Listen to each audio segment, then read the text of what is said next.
Would you stand with me as we read, please? Now there arose a great outcry of the people and of their wives against the Jewish brothers.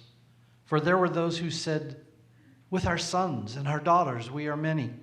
So let us get grain that we may eat and keep alive." There were also those who said, "We are mortgaging our fields, our vineyards, and our houses to get grain because of the famine." And there were those who said, "We have borrowed money for the king's tax on our fields and our vineyards. Now our flesh is as the flesh of our brothers, and our children are as their children, yet we are forcing our sons and our daughters to be slaves, and some of our daughters have already been enslaved. But it is not in our power to help it, for other men have our fields and our vineyards." I was very angry when I heard their outcry and these words. I took counsel with myself, and I brought charges against the nobles and the officials. I said to them, "You are exacting interest each from his brother." And I held a great assembly against them and said to them, "We, as far as we are able, have brought back our Jewish brothers who have been sold to the nations, but you even sell your brothers that they may be sold to us." And they were silent and could not find a word to say. So I said, "The thing that you are doing is not good. Ought you not to walk in the fear of our God, to prevent the taunts of the nations and our enemies? Moreover, I and my brothers and my servants are lending them money and grain. Let us abandon this exacting of interest. Return to them this very day their fields, their vineyards, their olive orchards, and their houses, and the percentage of money, grain, wine, and oil that you have been exacting from them." Then they said, "We will restore these things and require nothing from them. We will do as you say." And I called the priests and made them swear to do as they promised. I also shook out the fold of my garment and said, "So may God shake out every man from his house and from his labor who does not keep this promise. So may be he shaken out and emptied." And all the assembly said, "Amen," and praised the Lord, and they did as they had promised. Moreover, from the time that I was appointed to be their governor in the land of Judah, from the 20th year to the 39th year of Artaxerxes the king, 12 years, neither I nor my brothers ate the food allowance of the governor. The former governors who were before me laid heavy burdens on the people and took from them their daily ration, 40 shekels of silver. Even their servants lorded it over the people, but I did not do so because of the fear of God. I also persevered in the work of this wall, and we acquired no land, and all my servants were gathered there for the work. Moreover, there were at my table 150 men, Jews and officials, besides those who came to us from the nations that were around us. Now what was prepared at my expense for each day was 1 ox and 6 choice sheep and birds, and every 10 days all kinds of wine in abundance. Yet for all this I did not demand the food allowance of the governor, because the service was too heavy on this people. Remember me for my good, O my God, all that I have done for this people. The word of the Lord. Thanks be to God. Friends, good morning to you. My name is Zach. I'm one of the pastors here, and if you're a guest with us, we are delighted to have you. We hope that you feel welcome worshiping with our church family, and it's a joy to be able to worship together. You find us towards the end of a series called Return. We're in Nehemiah 5 this morning, and we have a problem on our hands. Last week, we saw Nehemiah deal with external threats to the rebuilding of the wall. He has his enemies. But this week, Nehemiah has to deal with internal threats. He has to deal with his own people. Nehemiah is absolutely between a rock and a hard place. He's trapped between his enemies on the outside and a people that are tearing themselves apart on the inside. There's issues at work among the people that is absolutely threatening to shut down this entire rebuilding project. So, something must be done to make sure the work continues. Now, as you heard Tim read the passage to you this morning, did you pick up on how toxic the situation is among the people? They're a mess.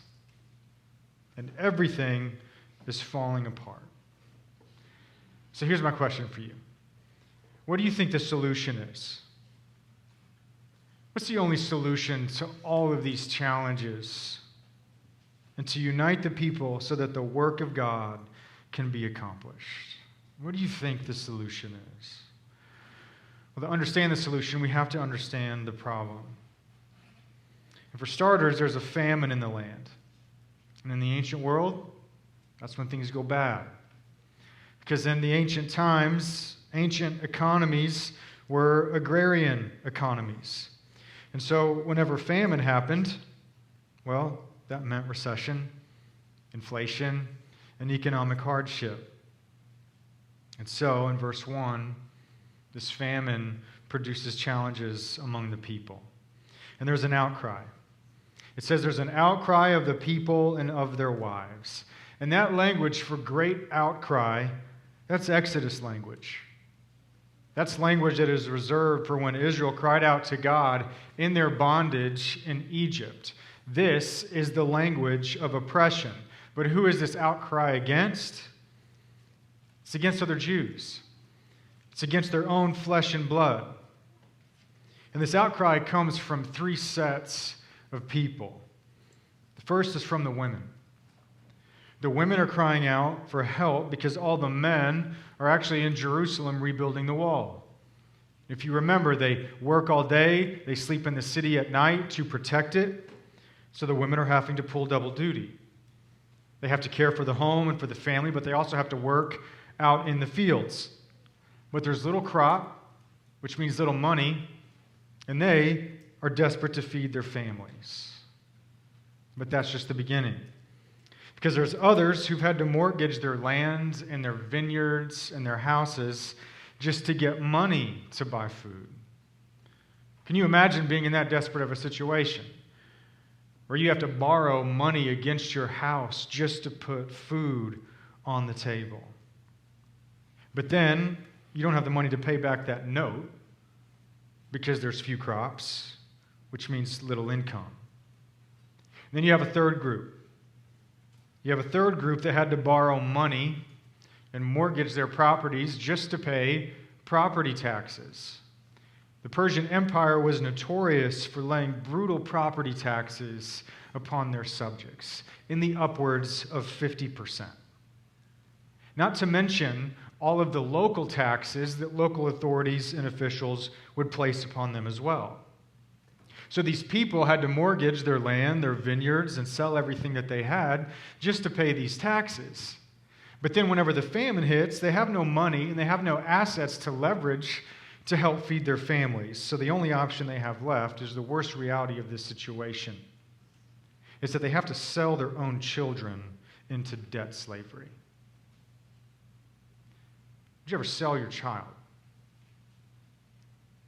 Do you ever see yourself being in a situation so desperate that you would sell your son or your daughter?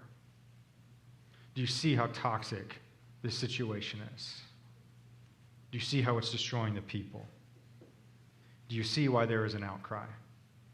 And who is happy to buy their children? Is it Egyptians? Is it Persians? No, it's Israelites. Their own flesh and blood. Who's happy to take their lands, their vineyards, and their inheritance? It's other Israelites. The wealthy Israelites were taking advantage of the poor Israelites and crushing them with heavy burdens, taking everything they have to line their own pockets, using their brother's misfortune to build a fortune. Their oppressors are no longer foreign armies or foreign entities or foreign kings. It's their own family. It's their own people. It's their own flesh and blood. So sure, Last week, everything on the outside looked great. The people have rallied to rebuild the wall and restore the city.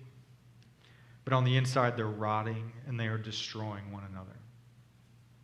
The very fabric of the people is being ripped apart by greed, which means that the purpose of God to rebuild this city and dwell with his people is being completely undermined. Because where's the hope? Who wants to build a city where you'll only live as a slave? And when Nehemiah hears about all of this, he's angry. He's very angry. A righteous anger burns within him. Finally, somebody that's angry about it. Finally, somebody that cares. This is the leader that Israel needed. Someone to get angry over the very things that make God angry. Someone to drive out the money changers. Someone who cared about what was sacred and precious to God. So what's Nehemiah do? He calls them all out. He calls all of the nobles and the officials together and he holds an assembly. And he does two things. He charges them according to the letter of the law, and he charges them according to the heart of the law. So he addresses the letter of the law first just because it's the most obvious. And he says, what you're doing is wrong. You're charging interest on your own brother. And it's wrong because according to the law, that was completely forbidden. The law allowed for Jews to make loans to one another in times of need, and those loans had to be paid back. What couldn't happen, what they couldn't do, was charge interest. God didn't allow for one Jew to profit off of the difficulties of another. Why? Well, because God didn't want Jews going around seeing dollar signs every time they saw a brother in need. And the wealthy Israelites knew full well that this was forbidden, but they did it anyways. They were looking out for number one, looking out for their own interests and building a fortune on the broken backs of their own people. And Nehemiah just calls them out for what it is in verse 8. He says, we have fought for freedom for all of these years and all of these centuries just for you to buy and sell your own people. You're slavers. You're traffickers. You're acting like power brokers, not brothers of one another. And they didn't have a word to say. It says they all fell silent. But Nehemiah doesn't stop there. He's just getting started, really, because now he gets down to the real issue. He says, ought you not to walk in the fear of our God to prevent the taunts of the nations? Ought you not to walk in the fear of our God to prevent the taunts of the nations? Why does he say that? He says that because they haven't just betrayed their own people, they betrayed their God. He's charging them with betraying and transgressing the very heart of the law that God gave them. Because the laws that God gave to Israel are more than just a list of rules. It's more than just do this and don't do that. There's a heart. There's a spirit behind these laws that governed God's people. Because if you go back to the book of Exodus, whenever God rescues Israel, and the first time he gives them the law, what's the first thing he says? How does he introduce this law to them? The first thing he says is, I am the Lord your God, who brought you out of the house of slavery, out of the house of bondage. I am the God who redeemed you. So the implication is that God is saying, before you hear any of these laws, remember who I am, remember what I have done for you. Remember how I rescued you from Egypt. Remember how I heard your cries. I saw you in your suffering, and out of my kindness, my generosity, and my grace and my love for you, I redeemed you. So it's at the heart of this law is actually loving relationship. It's not just a list of rules. So what that means is that these laws were given so that Israel would reflect the character of God. That the laws that governed them would reflect the character of God towards one another and among the life of the people. They were to teach Israel how to live in a way that reflected God's kindness, his benevolence, and his love for the people. And this is why, in the end, you can summarize all of the law with love of God and love of neighbor. This was their guiding principle. That was the principle that filled and infected every law among the people, because that's the foundation upon which God built his people, was his love for them and the call to exhibit his love towards one another. And remembering the heart of the law is important. For them, the same way it is for us. Because God didn't provide laws for every single situation that they were going to encounter in life. There are situations that would arise and difficulties and circumstances where there was uncertainty. They wouldn't necessarily know what to do. They wouldn't necessarily know how to proceed. So the heart of the law is important because the people would remember what is truly at stake. They would remember the true heart of the law, and they would learn to ask, how can I love my neighbor the way God loves my neighbor? How can I express the heart of God for them? So, of course, in light of everything that the leaders are doing, Nehemiah asks this question: should not the fear of God be in you? Not only have you betrayed your brother, you've betrayed your God. The very people that he set free, you put back in chains. And that's why Nehemiah brings up the taunt of the nations the way that he does. How can they claim any moral superiority? How can they claim God's favor when they do the same things as the nations? How can they expect to be blessed like Israelites when they live like Persians? They're slavers and traffickers, and Nehemiah says we're hypocrites. Because when God gave Israel the law, it wasn't just for them. It was also for the world. God told them, he said, I am going to make you a kingdom of priests so that you will be a light to the nations, so that you would be a blessing to the world. And what do priests do? They lead people to God. And so all of Israel together was to be a kingdom of priests that led the nations to God and revealed his character to the world. So when Nehemiah steps back and looks at this problem, he doesn't just see a problem of economics. He's addressing their complete disregard for the mission of God and how everything they are doing is undermining it. Because what's the point of building a city and restoring a city where God promises to dwell with his people when they show zero interest in dwelling with that God in the first place? And why would anybody else want to either? They've undermined everything that God would have for them. Let's just put this in modern day terms for a second. Imagine you're new here. And maybe you are new here. But imagine you're new, you get on the website, you like what you see, so then you come to a service, you like what you experience, and then you jump into a community group and you like who you meet, and you're like, I like this church a lot. I love their outreach, missions, things like that. I think I could call this place home. But then you learn that some of the elders here are investors and owners of payday loan centers. Or then you learn that our deacons, they like to send out benevolence checks, do it all the time. But those benevolence checks are really benevolence loans, expected to be paid back at 15% interest.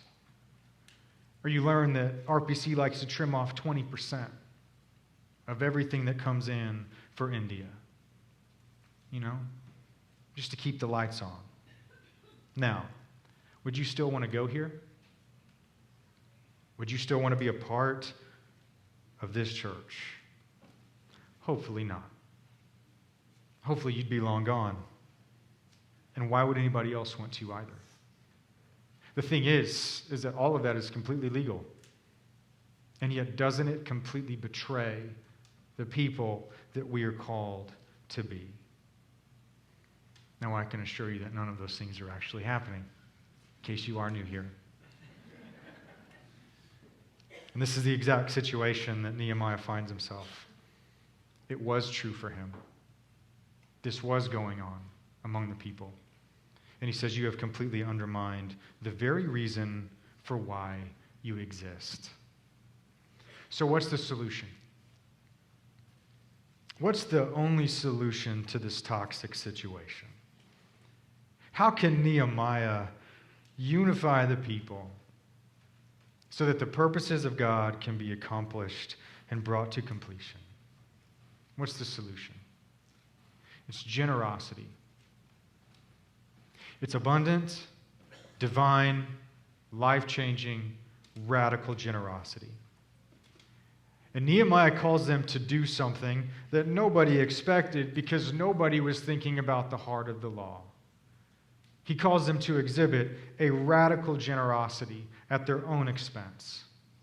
Because he says, abandon all of this and give back all of the vineyards, all of the land, all of their homes, and all of their inheritance. And give back all of the interest, all of the money, all of the wine, all of the grain, all of the oil, all of it. Give it all back. Give it all back and hear the cries of your people. See your brother in his need and be like your God and redeem them. Give all of it back. That's the only way that this work can be accomplished. And that's radical generosity. Especially when you compare it to what Nehemiah could have said. Because what he could have said is just simply, well, just give back all the interest. Keep your loans out, because that's legal according to the law.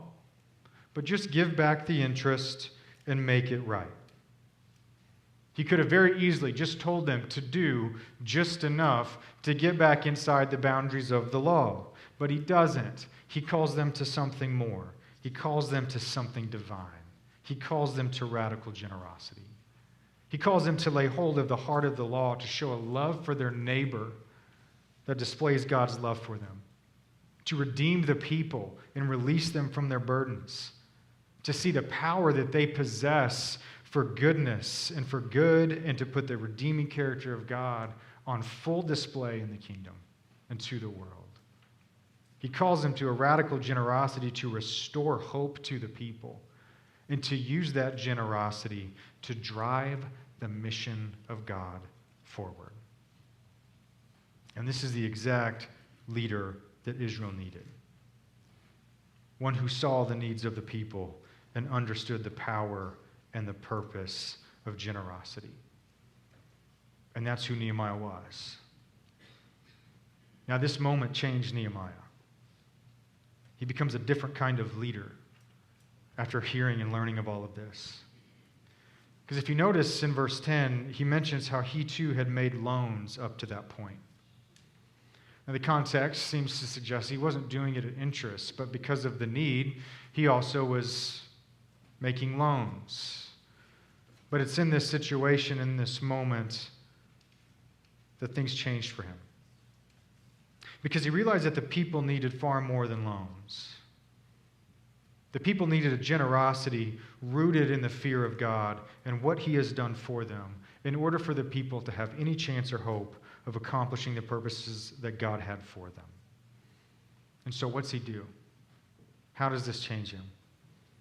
Well, in verses 14 to 19, he lists out everything that he did in response.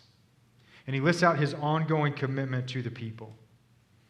And he says the first thing is that as the governor, he was given a food allowance each and every day by the Persian Empire.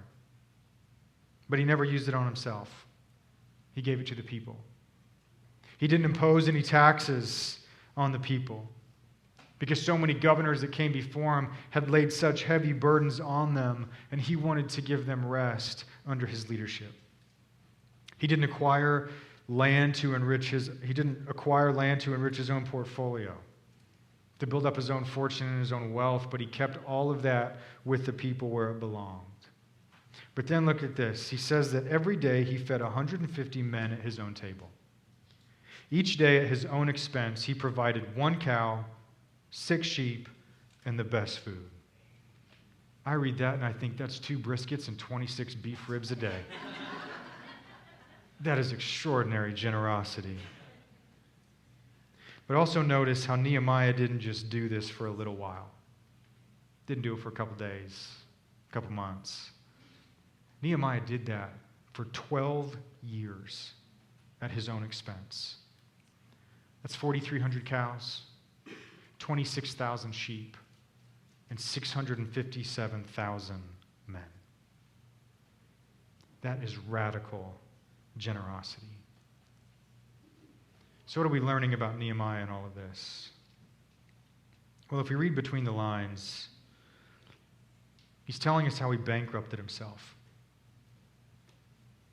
When he saw the people in their suffering, when he saw the people in their need, at some point he realized the leader that Israel needed him to be would leave him penniless and poor.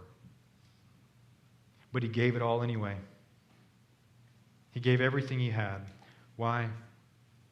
It was for the fear of God, so that the purposes of God for his people might come to fruition. This was the leader that Israel needed. One who saw the generosity of God at the heart of God's people. One who saw how generosity would drive the mission of God forward so that the people might become who they were called to be. So, what are we to do with all this? What's this mean for you? What's this mean for us? Well, the low-hanging fruit goes something like this. Well, do you see how much Nehemiah gave? Are you giving like Nehemiah? Are you generous like he is? And of course, the guilt train would come through town. And that might put a couple of bricks on the wall. That might even build you a brand new church building. But it doesn't mean that you are actually participating in the mission of God, because it completely misses the deeper point. So what does all of this really teach us? It teaches us that in order for us to fully participate in the purposes of God and to become the people that we are called to be, someone has to bankrupt themselves on our behalf. Someone has to bankrupt themselves for you. And Nehemiah makes this request at the end of this passage. He says, "Remember me for my good, oh my God, and all that I've done for this people." Now, is he just listing out his record of wins or being arrogant? No. Here he is at the end of his life, reflecting on everything that he's done, on all that he did and tried to accomplish, and he's entrusting himself to the Lord. He's saying, remember what I have done for these people, and let it not be in vain.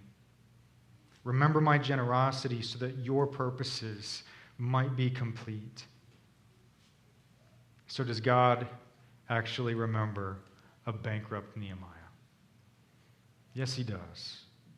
And he remembers him in the most extraordinary way possible. He remembers him in the person and work of Jesus. Because Nehemiah's story points forward to someone else that would come and bankrupt himself for the good of his people.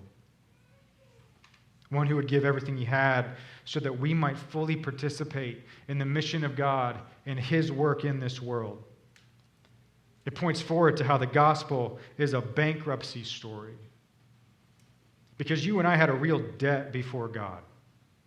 A debt sometimes we forget. It's a debt that you and I could never pay in 10,000 lifetimes, and we were enslaved to a power that we could never overcome. And what was the only solution? What was the only solution to fix that toxic problem? It was divine, abundant, life-changing, radical generosity. It was a God who saw us in our need and did not take from us, but he gave to us what was most precious to him. A father who exhibits such generosity that he would bankrupt himself of his own son. And a son who would exhibit such generosity that he would take on flesh. He would leave behind power and glory that you and I could never possibly comprehend, so that he could come and empty himself and become a servant of all. Jesus sees us in our bondage, saw us in our suffering, saw us in our inability, saw us in death when we could do nothing to help ourselves, and he bankrupted himself for our good. For yet, while we were still sinners, Christ died for us. Came not as a broker, but as a brother, someone who entered our suffering and gave up everything he had. And it's at the cross, when he's penniless and poor, that he gave the final thing that he had left to give. He gives his life. He pours himself out as a drink offering so that you might be filled, so that you might be redeemed, and you might have and be given all things. You know what that means? It means go out tonight and look at the night sky. And imagine the vastness of this universe. The next time you're in front of mountains, take a good look. The next time you're sitting on a beach and enjoying its beauty, take it in, because all of that is yours. He withholds no good thing from you. All that he has, all that he has been given, he gives to you. You have no clue how wealthy you are. You have no clue how much you have been given in the Lord Jesus Christ. Why? Radical generosity. His bankruptcy is our blessing, so that we might know the full promises and purposes of God, and we might participate in them. This morning, I want you to see how generosity is at the heart of the gospel. Because it's generosity that drove Christ into this world. It's generosity that drove Christ into your world. And it's generosity that sends us into the world to exhibit and reveal the generosity of our God to the world. I want you to see how generosity drives the mission of God forward in this world, in a world that just wants to take. That generosity exhibits something otherworldly that the world so desperately longs for. Generosity is at the heart of the gospel. It's the engine that drives it forward into this world, because generosity is powerful. Why? Because generosity gives hope. Generosity gives hope because it reveals that there really is a God at work in this world who is generous beyond measure. There really is a God who sees us in our suffering, who sees us in our need. There really is a God that is willing to give everything that is required so that we might be set free and we might have new life. There really is a God who says, I see you and I commit myself to your good. And it's that generosity that we are called to take to the world. A generosity that says to the world, you are not alone. Your suffering is seen. Your outcry is heard. And we commit ourselves to your good in the same way that Christ has committed himself to ours. Generosity gives hope that there is really a God who's really doing something in the reality of this world. And generosity gives hope. Hope that the story can change. Hope that redemption is real. Do you see the hope that comes from generosity? I hope you do. And we have certainly seen it. But I want to make sure we all see it together. Let's bring this closer to home. Think about it this way. What if I told you that we reached our goal this week and we hit $40,000 for India? Great news, right? Amen. But then what if I said, we also found out this week that the G brothers are actually investors in the rock quarry in Raja? What if they had a little deal worked out with the owners that they got a little kickback for providing rice to keep the workers content, busting rocks? What if we found out that the spots in the Raja Children's Home were only open to the highest bidders among the poor? Or what if we found out that Smriti had a deal with the traffickers in the Kalighat to help identify and build trust with the young girls that would make them so much money in the trade? Just the thought of that makes my skin crawl. Makes my stomach churn. Because wouldn't it undermine everything? Wouldn't it be so devastating? All this time we thought that God would be using us for his purposes, just to find out in the end it's no different than the way the rest of the world operates. It would be so defeating because it would rob us of the very hope that we want to give to the world, which is that there is a God rich in generosity who's actually doing something in this world. It would make us feel hopeless. And we would feel like a punchline, open to the taunts of the surrounding world that says, see, no different than the rest of us. How crushing that would be. Do you see the hope that's attached to generosity? Because what happens when you take all of that generosity away? Now, the good news is that none of those things are true. In fact, since I've known them, the G brothers have emptied so much of their own personal wealth, just like Nehemiah, to make sure the mission of God goes out in their time and in their place. And the other good news is that we did hit 40,000 this week and then some. $41,485. And do you know the hope that is attached and comes with that generosity? The hope that will be given to 4,000 people in the form of a 10-pound bag of rice. The hope that will be given to them as they cry out in their destitution. Do you know the hope that comes that they know that they're going to be okay? The hope that comes from knowing their kids are going to eat. The hope that comes from knowing that there is a generous God who has come to them in Jesus Christ. And instead of being taunted, that kind of generosity taunts back. It taunts back to the principalities and the powers of this broken world and all the corrupt systems in it and says, where are your gods? Where's your Shivas? Where's your Venkateshvaras, your Hanumans, and your Kalis? Where is their power and their strength and their provision in your time of need? They bankrupt you. Yet behold the power of a God who bankrupts himself for you. Behold the God who meets you in your needs. Behold the God who fills the widow's hands with food. Behold the God who gives clean water to the worker. Behold the God that gives a future to your children.